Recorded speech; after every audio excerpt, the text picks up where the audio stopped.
Hello, everyone, and welcome to today's session. On behalf of Virginia Tech India, I would like to formally welcome all the participants and the distinguished guests who have come here to attend this webinar on restarting your career, paving the way for women in data science. My name is Shrikant Nambiar. I am the manager for operations and marketing in Virginia Tech India. To give you a brief, Virginia Tech India Research and Education Forum, VTIREF, is a not-for-profit Department of Scientific and Industrial Research, DSIR approved, and CSR accredited institute duly registered in India under Section 8 of Companies Act 2013, forming part of Virginia Polytech Institute and State University, Blacksburg, Virginia, USA. Before we start, I would request all of you to observe a basic discipline to ensure that every participant is able to hear the webinar well. Number one is that ensure that every participant who is coming in is muted, has muted themselves. Even though we have muted, in case there is an issue, please mute yourself. Number two, we will be having a question and answer session after the webinar. You should type the question in the chat so that we can get back to you on this. In case you want to ask a question to the panelist, so you may have to raise your hand and we may give you the certain privileges, whatever is required. And finally, I would like to say that for certificate of participation, we shall be posting a Google form in the end. And you all need to fill this certificate to get a certificate of participation from Virginia Tech India.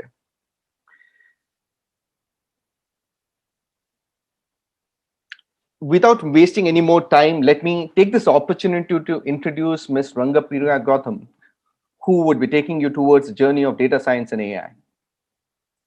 Priya's core strength is in the field of marketing, strategy, and education. She has an enviable 22 years of multifaceted experience, which includes setting up new businesses, startup to scale up, expertise in small, medium, and large enterprises. Her international experiences include working with the US, UK, and Singapore, and setting up EduCity in Chennai. And now a strategic consultant director for education with Virginia Tech India. However, her love for technology drew her into accepting many challenging roles, which include being a CEO of global technology solutions company, and her entrepreneurial streak had her partnering in a digital venture while also setting up co-working spaces. Both these she modestly calls success stories. Despite her hectic work schedule, she finds time to play an active role in the national startup cell for Wikiflow. Ambassador for Chennai, she leads tech and initiative of Facebook and few other startups as a director. She has also featured in 100 MSME inspirational stories released by Honorable Minister Mr. Nitin Gadkari in May 2020. With this, I would like to welcome Ms. Rangapriya Goutham, Director for Education, to do the honors. Thank you. I think you're on mute. You need to unmute yourself. That's very standard dialogue these days. So thanks a lot, Shrikant, for the introduction. I'm overwhelmed with the participants here and hoping that this session is as meaningful to you as it is close to my heart. So today, I would like to talk much about what is data science, why women in data science, what are the careers in data science, and thereon, what is required to be a data scientist. So, Shrikant, if you could flash the presentation, it'll be easy for people to assimilate what I'm talking. And if there are any queries, questions, please feel free to ask me. I'll be more than happy to do that because there's nothing called as lecture and you guys listen to it because it's a sort of interactive session that we need to have. And it feels very nice if there are questions which is posted to me, challenging, and asking me. It really helps me think through and work harder. So I've given you the share. Okay, I'm going to just Yeah. Yeah. I might want you to run the presentation because You can just send it to me. I'll do that. I have mailed it. Thank you.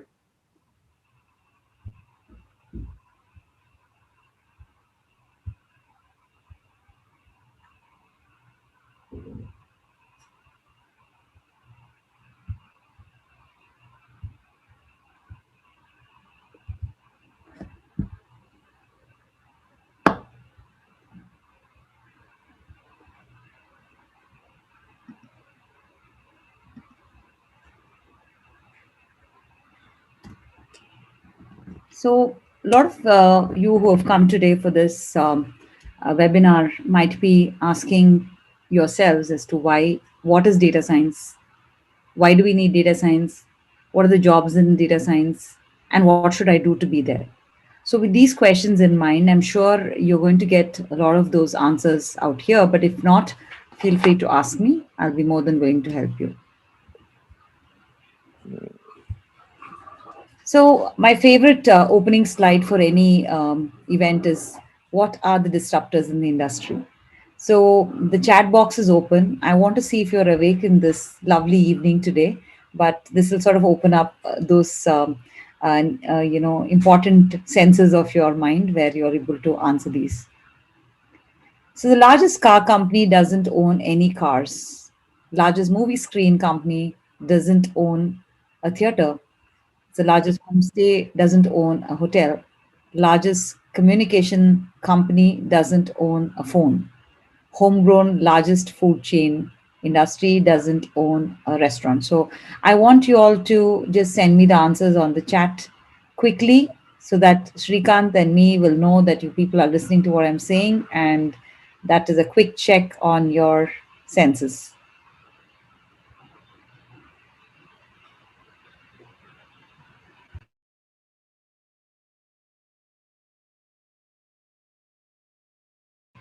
Quickly.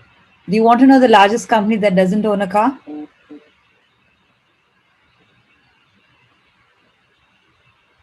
Okay. Shall I tell the answer? Shrikant, you know the answer? I'm just finding out from the people here. Oh, okay. So we are some answers which is coming like Uber, Ola, Uber. So Gauri Okay, has that's written correct. Uber. Largest movie screening company, Netflix, Yeah, I think Amazon Prime. Largest homestay doesn't own any hotels, Airbnb. Communication company that doesn't own a phone, Skype. Food chain, you all order food, Swiggy. So these are some of the disruptions in the industry which really brought about the whole concept of new age technology, data driven insights for them to start working on excelling the product. So one needs to know that these are important disruptions in the industry which made us think through.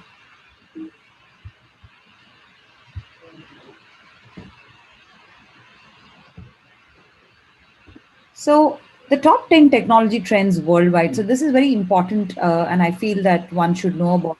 Shrikant, do you want to share this presentation? Have you got it? no, I've not received it. That's Okay. I've sent So, it. okay. So, first of all, there are three different building blocks for this. So one is intelligent, digital, and the mesh around this. So, given that situation, what are intelligent technologies that have come in the world today? First is autonomous things. Do you all know what autonomous things are? What is augmented analytics, and what is AI driven development? So, these three things form the intelligent um, systems in any of the work that we are doing, any of the products that we see. And over and above that is the digital twin. And then we have the technology which sort of puts things together. And with the other two pillars, which are privacy and ethics and quantum computing. Now, I would like to go with each of these as examples because I think when I relate these examples, it's a lot more easier for you all to understand. So let's go with the first one. So technology has changed the way we function. So people centric and hyper automation. So there is a lot of things on automation, building digital twins and multiple multi experience. So when I say people centric, let's take a technology which is very very people centric. Now what we're using Zoom is nothing but a technology intervention or invention wherein we are able to connect with people from different walks of life. So that is one kind of a technology innovation. But what is people centric? What is hyper automation? Do you know that we use Alexa, we use Siri, we use so many other tools to talk to our computers, talk to our mobile phones, and we get interactive response. So these are all technology that has been a revolution in the way we operate, with the way we function, and we are able to give a lot of information to Google, and Google is doing analytics and throwing back at us through marketing. So simply, that is called democratization of information. So today, whether I am in Facebook or I'm in Google or when I'm in Instagram, I'm actually constantly giving data for companies to make hyper focused, hyper local marketing to individuals. So you might be all of you might be shopping on Amazon, and you suddenly find that while you're buying something, and you'll also say that, oh, this is recommended. So what is actually the recommended data that you're getting? So Amazon is actually analyzing your persona, your profile, and it is showing what you like to probably buy. So that is why it's increasing the buying parity of that person's decision making thought process. So he or she is able to add more to the cart while they're able to hyper focus and market. So that is what is called as hyper automation. Then human augmentation. Technology is enhancing cognitive and physical experiences. So, for example, we are using the facial recognition software, the touch software. So these are all experiences which are from the cognitive environment, wherein they're able to capture the data is reading, and also it is used in data analytics. For example, if you're thinking about facial recognition, a lot of them are using it in cybercrime areas, wherein people identify a pattern of a face who's been a usual habitual defaulter. So they're able to identify that person's face and able to recognize and catch him. So that's one kind of an application that facial recognition software can do. The other one is about fraud detection in banks. So pattern of the way that you use things on the internet actually gives data to people to realize this is a defaulter or a potential defaulter based on the data that has been available. So these are all cognitive and physical experiences examples that I wanted to share. Transparency and traceability. Today, with a lot of systems in place, we're able to identify a lot more information online, and we are able to look at how this data can be used to make sales better, improve our quality of whatever we are trying to do, whether it is engineering, where it is automated cars or cars which talks to us, cars which are talking to two cars, and internet of things, connected cars, electric vehicles. There's so many things that is happening with technology interventions. So that is what is revolution. And even I'm not sure, but when we were a little younger, we never knew that there would be automated washing of clothes. We only heard, but now we see. Most of you are in the generation where you already have seen the way automation has happened in washing of the clothes or the refrigerator. Everything is automated. Even lights, it comes on at a certain particular time. So those are used in building technology. So these are all the different kind of information that we have evolved over a period of years, and those are products now. So smart workforces, smart spaces, these are again a very important element of a smart city. So if you look at a smart city, which means wherein there are a lot of automation. So there is something like, facial recognition entry, thumbprint entry. So all these things are actually making your work much, much better, seamless, and you're able to enter into a system without you even knowing, but you're already accepted the fact that you need to know this and you have to enter a particular area like this. So how are these things happening is something that we all will come to know in in course of this evening, by the time I finish the session. So distributed cloud. So today we're using internet. We are Our data is not stored on physical servers, it's also stored in cloud. We're able to review a video, go back and recorded information. You don't have to use any physical system anymore, so everything is recorded in the cloud. So these are some of the smart space work. So a lot of businesses are investing in cloud computing and data servers, wherein it is co-located in, our data is stored in India or in Singapore and the US. You can choose that. So that is how data is distributed. So physically there is nothing binding you to be in a particular location because of a lot of automation. So blockchain is a security software that is used to do fraud control, recognition, higher end of security. So most of the banking service applications use blockchain as one of the areas to increase security. So let me go to the next slide. So what happens in this entire way of our living is there is changing in the way we learn, we do, and we function.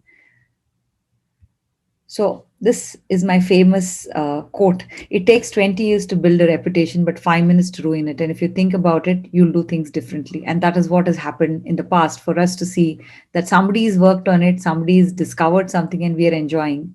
So Today's disruption is all about what you're going to do tomorrow. What is tomorrow you have to do in the present. So you probably want to think of the way you want to use data, slice and dice it, and be able to get insights into that. Why we need data science? Important. Now, I think all of you know these brands, and I purposely put these brands because it's important that we're using these brands on our day-to-day life, or we plan to use. Like, not every day we are using all these, but yes, we know of them. One, because of advertisement; two, because of usage; and three, because of ease of use; and four, convenience. So let's take Facebook. I think a lot of you know about Facebook. I don't have to really dwell on why that app is, but what we're going to hear here is, what do we do with Facebook? Can any of you tell me what you can do with Facebook? Just one answer. You can they can chat. Yeah, yeah, You they can can. put in. Yeah, Yeah. it's on the chat box. I'm just going to, yeah. You can also unmute yourself in case you want to speak up. So we have just written the provision. Okay. So Venkat has written we do marketing. Advertise.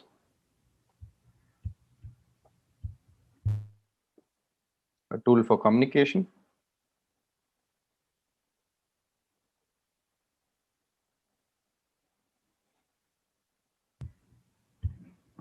Great. So that's a power of Facebook. What was the what is the thing that you did? You spoke about marketing. You spoke about what is Facebook actually doing? It's revolutioning or revolutionizing our social networking and advertising. Do you all recall that if you have friends in a circle, it also suggests friends that you know? And why is this happening? Did you all ever think about that? The concept is nothing but deep learning. It's understanding your behavior socially, it's understanding the network that you're connected to, and it is suggesting.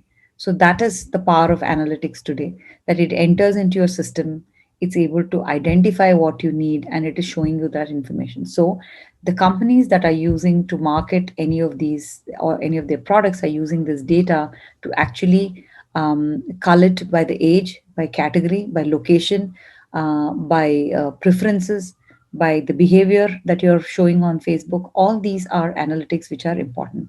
So you might want to know why, why are we talking about it? So there are different kinds of analytics which is used for different applications. So that's the reason why we have these examples. And at the end of it, probably you will know how and who is doing these.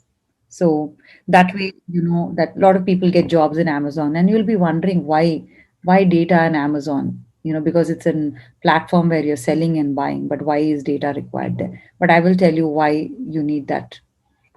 So, in terms of Facebook, with millions of users around the world, Facebook utilizes large scale data to do quantitative research and through data science to gain insights, and is able to give you a lot of information for the end user. So that's about Facebook. Now coming to Amazon.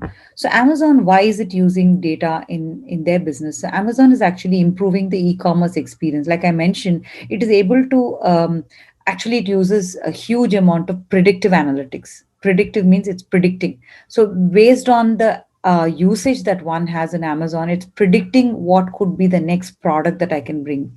What is the next purchase that I can do? What am I searching? Am I searching for furniture? Am I searching for soaps? Am I searching for clothes? Depending on that, it's predicting the demand. It is giving the insight to a vendor or a company to supply that kind of items. For example, earlier we never knew what is stock available in a warehouse. In this, with use of data, we're able to actually see the stock availability, what kind of a product. So you're drilling down to the minutest product level, and you're giving those insights. So it is called a predictive analytics that they use quite a bit in Amazon.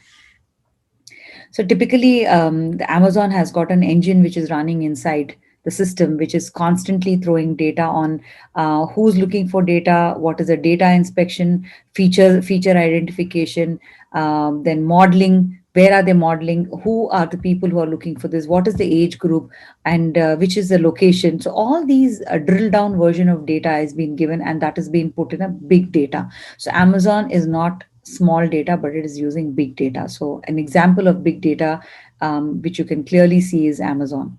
They're moving ahead of the curve. And I need to add one more point here. Amazon is looking at recruiting 10,000 people every year for analytics. And I'll be happy to share at the end of this presentation that Virginia Tech has been considered as one of the university with whom they're partnered in the US, and they're setting up an innovation center at Arlington. So that's the power of data. Let's learn more about Amazon and what they're trying to do. So they also do fraud detection under e-commerce if the payments have not come, or so there is a multiple application of data which they're getting and are able to control a lot of these challenges which we see physically if we have to do in a brick and mortar space. Next one is Uber. Now, what is Uber doing? You might wonder, they're only a car riding company. And earlier, why did I even talk about these things? Why the disruption and all that stuff? So when you look at Uber is actually using data to make rides better, and you or Ola for that matter, because they use the same platform or the same principle in terms of how they are working on data. So Uber makes extensive use of big data again. After all, like Uber has to maintain a large database of network of people across countries, across geographies, and several other records like rides, the information, the riders information, the passengers information, and who's better, who's bad, all these data. And if it was a physical brick and mortar company, it would have never been the way it is. So look at the way the data has been used in this kind of a business. So Uber contains database of multiple people. It also has surge pricing. It also knows when to increase the price at what time. And these kind of analytics are used even for airline industries, hotel industries, any of the hospitality industries, because the price of that particular slot or a day is based on the usage. So that is the response that they're getting out of the big data that they're using. Now, looking at the next customer, which is Bank of America. Here, I've taken an example of Bank of America, but if you can take any bank, they use this data for increasing customer experience. There are few new age banks which have used, and they're benefiting a lot out of that, but there are a lot of them who have not used also, which is an opportunity, obviously. So, looking at Bank of America, they're making use of data science and predictive analytics, whereas banking industries, like you take loan, so you need to know whether there's been a default. Fraud, attached to the person who's taking loans, or is he, a habitual defaulter? All these information is available in front of him when they are dispersing loans, and even risk modeling. So another thing in risk modeling is that previously banks used to regulate financial activities using physical records, but right now using machine learning, they're able to minimize the risk modeling. They're able to turn around the information within an hour or half an hour or on the go. So it depends upon the data that they have. They're able to do all these information very quickly and absolutely 100% accuracy. So, through various data mining techniques, banks are able to segment their customers as high value, low value segments, segmentation in business, agri, farmers, working population. All this data is all available for them before they even approach to you. So, some of the banks which you all might be also knowing, but today they still call and say, "Do you want a loan?" That means they're not using data. If they had used data, they wouldn't have called you because they already know and they have information. So it's more important for them to be informed customer or informed company today before they even venture out and make cold calls. Now, coming to Airbnb, it's I think very very revolutionizing, or a revolutionary company which has really used a concept of sharing rooms, which disrupted the hotel industry quite a bit when they wanted to grow. This is the one sort of which disrupted a lot of hotels, and a lot of them had to shut shop because holidays became a lot more simpler. Holidays became a lot more easier. They didn't have to worry about not getting accommodation and stuff like that. So this Airbnb, though it was founded in 2014, a lot of countries didn't embrace it, but slowly when they saw this is a model which can work, people started using this because they added a lot of data security. How can I rent my house without knowing who the customer is. So that was a big question that they had to answer. And a lot of security challenges which they had to overcome, as to who's renting the house to, or who's renting a space to, what kind of a customer I'm getting. So all those things have been addressed. And today Airbnb is one of the much sorted companies, and it really has improved the kind of searches that one can do, and you can find in the remotest or the smallest place in the world where you can go and stay and enjoy the place. So that again is an example of how they've used. Next one is Spotify. Now, what did they do? They actually revolutionized music streaming itself.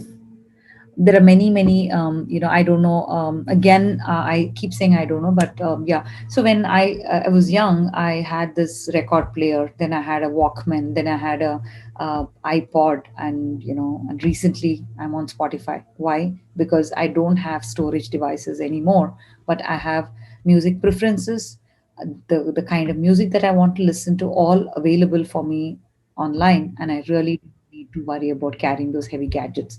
Another small example, but you look at a phone, right? So we had a slide 2 years ago which says I used to have 1,100 kilos in my house, which is now come in a small phone, like a 2 gram phone, which means we have clock, we have we have music, we have movies, we have apps, everything. We have email, all on this 2 gram phone. So that's way technology is improved, and that's the way data is improved in the way we function today. Any questions on this?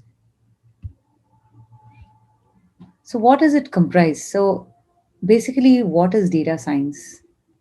It's got maths and statistics, it's got computer science, it's got business domain and expertise. And we have in the center, which is a convergence, which is called data science. So you have machine learning, you have traditional software, you have data analysis. But what happens in the middle is the data science, the information that you have, which you can use to do multiple such examples that I shared with you earlier, can be done only with all these. And that is why this Venn diagram really explains to you why we need all these when we are learning data. So one example of, the topic of today was, women in data science, and what are the kind of jobs that people would look in data. So there are two categories. One is data analyst, and other one is data scientist. So in a data analyst role, basically there is something of exploratory data analyst, so which means you go study, you do a survey, and you do a consulting and find out where and what can be done with data that you have. So basically, I might have structured, I might have unstructured data, but this data analyst actually will go and help organization to put their data in a form that is palatable for a data scientist to take out the data in a way that we need to understand.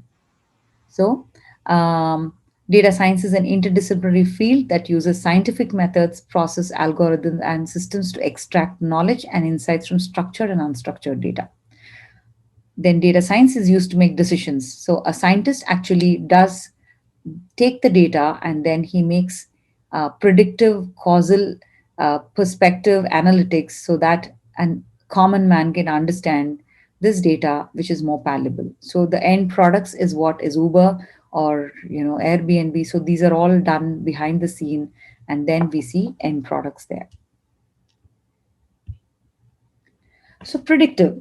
So predictive, able to predict certain patterns. I'll take a small example. I think all of us who've joined here are from Chennai, but recently we had this incident called Jallikattu, which happened in the marina. Now, what would have happened and what could have been done to avert such an large gathering is a predictive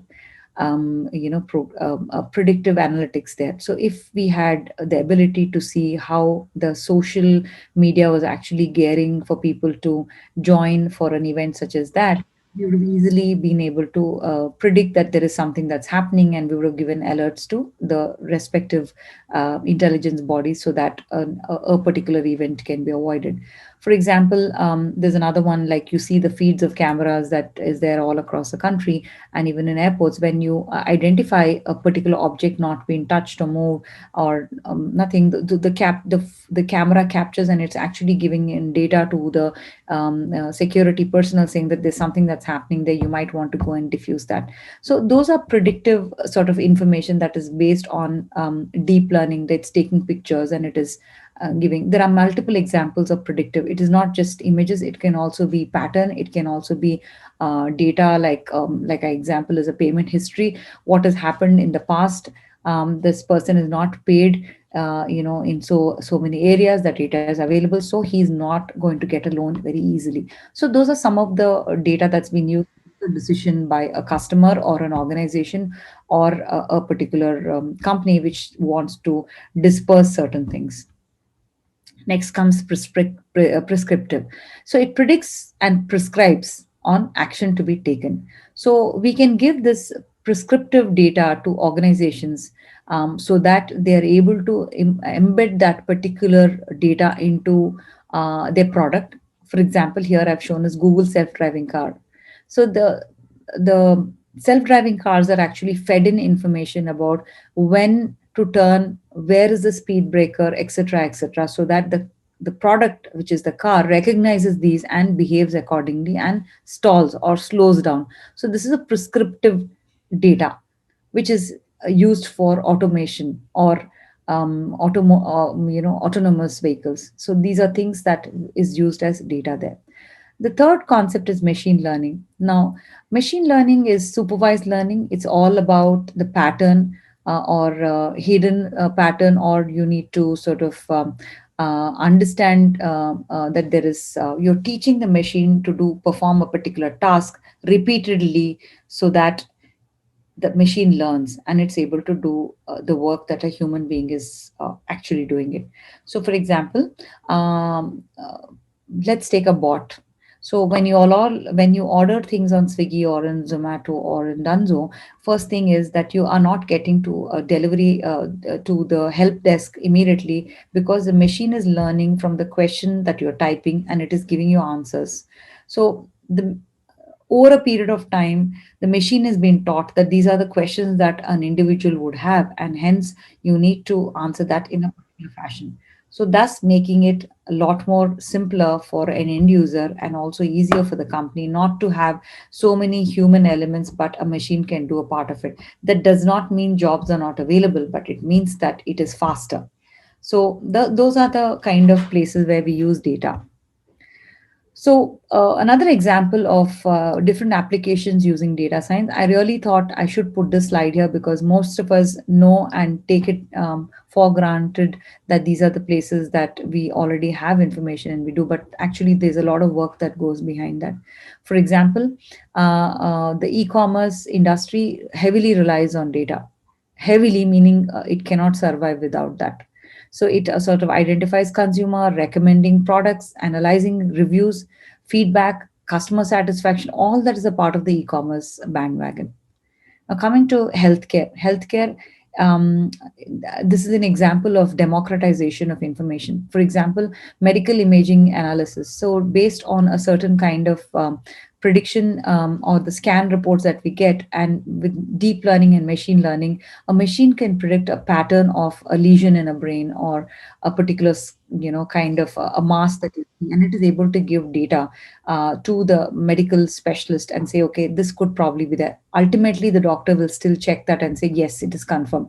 But instead of skimming through hundred and or like thousands of reports, it is able to predict and narrow it down and say this could be the problem. So that's how they use image analysis, drug discovery, and virtual assistants. A lot of them, like robots, are used in terms of cleansing. So recently, we had a problem statement of how can we help in this pandemic to cleanse a patient's room who is probably suffering with an incommunicable disease like this. So, can a robot go and sanitize the place? So, that is Robo is taught machine learning. It is taught how to do,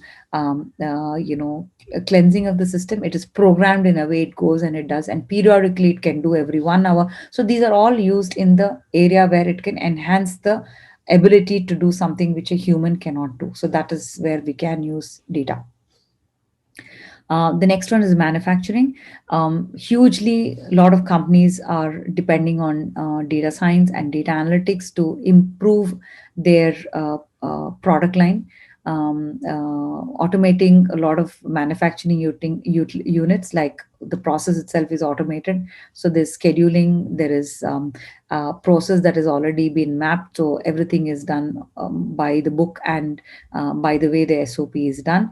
So there are also a lot of predicting potential problems. So if you're running on a rough road, what could be the problem? So they're able to avert that. So those are all your data which is coming live into organizations, and they're able to solve the problem within half an hour, within minutes. So they are coming to excellence model rather than an execution model. The earlier days we had to park the car on the side, call for a mechanic. All these things are happening today with automated systems. In banking, like I mentioned before, fraud detection, credit risk modeling, customer lifetime value, all these are factors which are improving the customer journey itself. So today, I don't think we all go to banks. We all work on the mobile, and we really literally don't find the reason why we have to go to a bank. So that's how the modeling is done. So if I'm a regular defaulter in credit, so I'm alerted as a credit risk personnel. So the other credit giving bodies will actually know my personality, and they probably won't give me a card. So it is important to have hygiene factors online, is what they recommend now. So that is improving your credit rating. So banks use it in multiple places. They also look at customizing the products that they're giving to an individual based on the income levels, based on the spend levels, etc., etc. So there's a lot that they use. In transportation, I think self-driving cars, spoke about the experience, enhanced driving experiences. Most of the cars actually identify the way, the moment you sit in the car seat, it identifies you as the owner or the person who's using the car. It gives you the seat adjustment. It's able to talk to you, saying there's a flat tire. All these things are nothing but information that is fed into the car already, and it is acting very intelligent. So car monitoring system, when the fuel is going down, when you're going to have a flat tire. A lot of those engine failure detection, all these things are given as a part of the system alert within the car, and that makes it a very high end car. But if there is a way that we can reduce the cost of all this, it can be implemented in multiple other cars. So I think one of the recent intervention today, if you look at in the market, is that electric vehicles. So people realize that there's a lot that can be done with this, and it also reduces carbon footprint. So a lot of them use this, and electric cars can really are high in technology and low in maintenance. So those are things which still have to be worked on. There's still research going on. So it will come in a period of time, but I'm thinking that it's not far. Last one is about finance. There's a lot that is done in the financial segment, especially algorithm trading. Like there are platforms today that you see.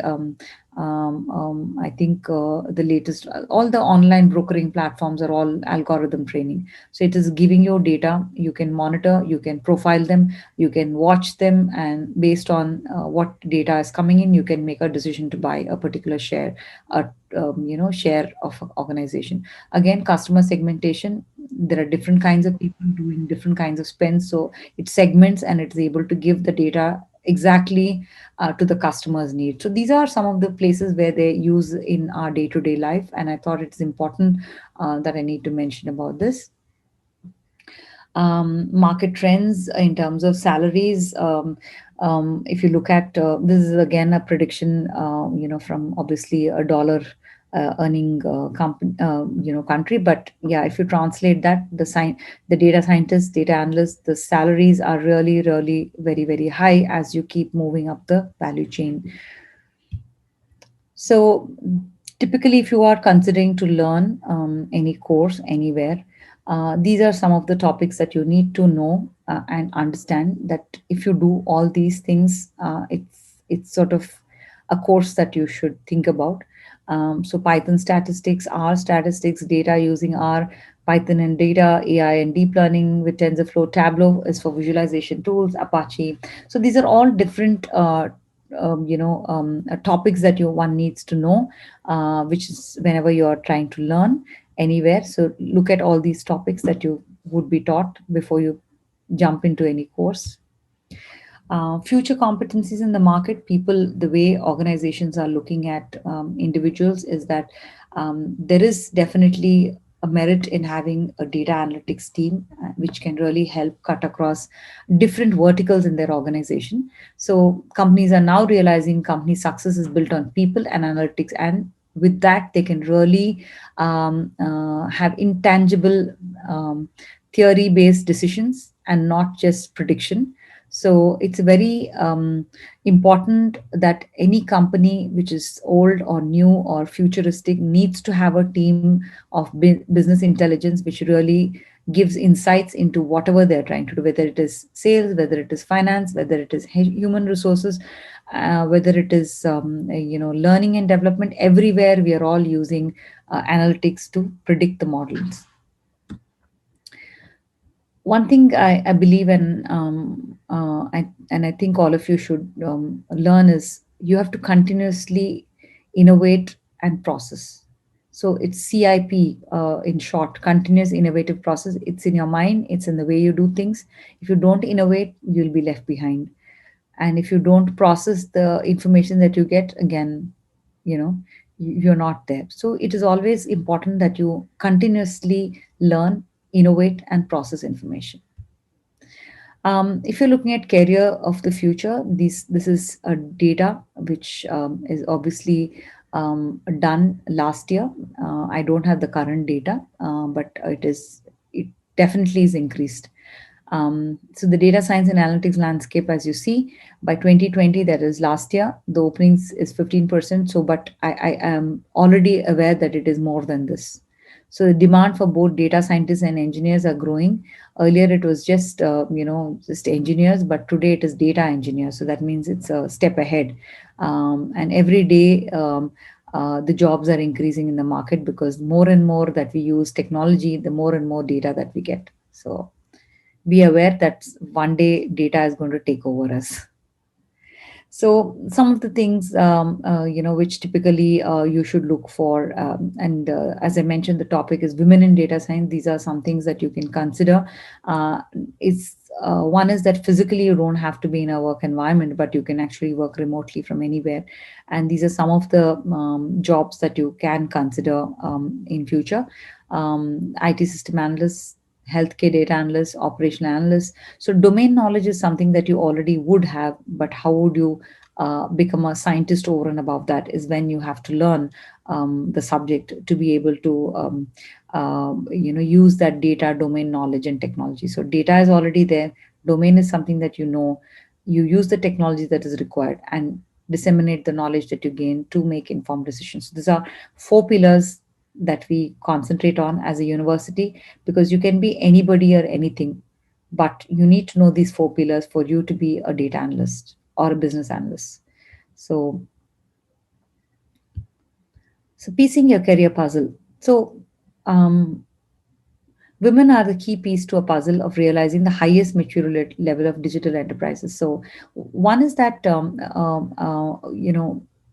I don't want to sound very women centric, but or my thought process because of the topic here. But generally, I think there's always a ability to think in a different way, and multi-processing and multitasking is one of the highest quality that I think women have, and that's really is important in this line of work.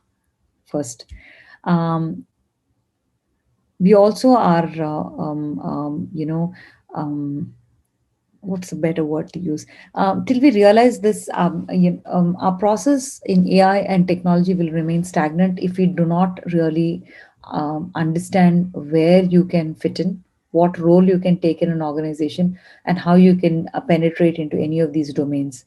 So each one of you should think in on those lines and see one of the fields in which women can especially see successes with the right push towards participation in the industry. Today, if you look at many of the organizations to bring in diversity, they're looking at women working from home also to contribute to a larger development or data analytics team. So please do look into those roles and apply there. And if you do not fit into that, get yourself equipped with a course or um, a, um, a, a a subject that you think will really enhance your career further. So important things that you need to tick off is: there's a job, I have a domain expertise, where can I go and find the right kind of a course for me to be there? So that's important. So the next one is about there are very strong female leaders in STEM and AI have begun to inspire girls. So a lot of women have reached the top who've been in the STEM, which is software technology, engineering, and management streams. So women should look at this as a opportunity to chase their career. If you've taken a break in your career, please do it back. Because you don't, I mean, I don't see this anywhere that you missed anything, because this is a new subject. This is where you can learn, and will really help you to foster your dreams of being a data scientist or a data analyst or a business analyst. Depending upon what you want to choose as a career, that's something that you can learn from here. So that makes the end of this session on women in data science, which is what I covered. But in general, I've also covered about subjects that is important in data.